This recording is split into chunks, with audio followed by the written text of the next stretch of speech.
एक छोटे से गांव में एक निर्धन लेकिन श्रद्धालु परिवार रहता था। परिवार में माता सीता, पिता रामदास और उनका 2 वर्षीय पुत्र गोपाल था। गोपाल जन्म से ही असाधारण था। उसके जन्म के समय गांव के मंदिर में घंटियां स्वतः बज उठी थीं और एक दिव्य प्रकाश पूरे गांव में फैल गया था।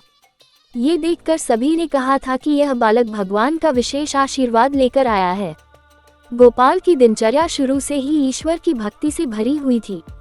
वह सुबह उठते ही अपने छोटे छोटे हाथ जोड़कर भगवान कृष्ण के चित्र के आगे प्रणाम करता और जय श्री कृष्ण बोलता। उसकी तोतली आवाज में भजन सुनकर माता पिता भाव विभोर हो जाते। गोपाल का भोजन भी तब तक पूरा नहीं होता था जब तक वह अपने हिस्से का थोड़ा सा प्रसाद भगवान को अर्पित न कर दे। यदि कोई उसे खिलाने की जल्दी करता तो वह मासूमियत से कहता, पहले कान्हा को देना होगा। एक दिन गांव में बड़ा उत्सव था। मंदिर में विशेष पूजा का आयोजन किया गया। गोपाल अपनी मां के साथ मंदिर गया। वहां उसने देखा कि भगवान कृष्ण की मूर्ति को सुंदर वस्त्रों और गहनों से सजाया गया था। वह खुशी से उछल पड़ा और बोला, मां, कान्हा कितने सुंदर लग रहे हैं। लेकिन उसी शाम गांव में एक बड़ी विपत्ति आ गई।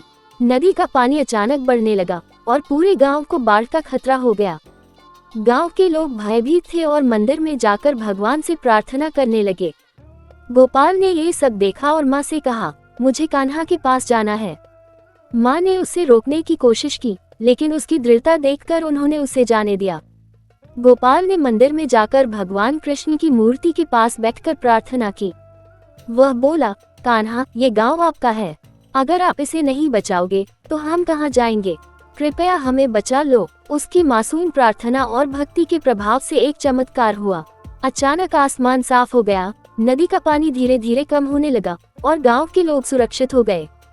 सभी ने इस चमत्कारी घटना का श्रेय गोपाल की भक्ति को दिया। गोपाल का संदेश उस दिन से गांव के लोग गोपाल को एक चमत्कारी बालक मानने लगे। लेकिन गोपाल हमेशा विनम्र रहता और कहता, ये सब मेरे कान्हा का काम है। मैं तो सिर्फ उनका छोटा भक्त हूँ। गोपाल की कहानी यह सिखाती है कि सच्चे दिल से की गई प्रार्थना और अटूट भक्ति से असंभव भी संभव हो सकता है। भगवान अपने भक्तों की सदा रक्षा करते हैं, चाहे वे कितने ही छोटे क्यों न हों। इस कहानी ने गांव के हर व्यक्ति को ये सिखाया कि सच्ची भक्ति में ही असली शक्ति है।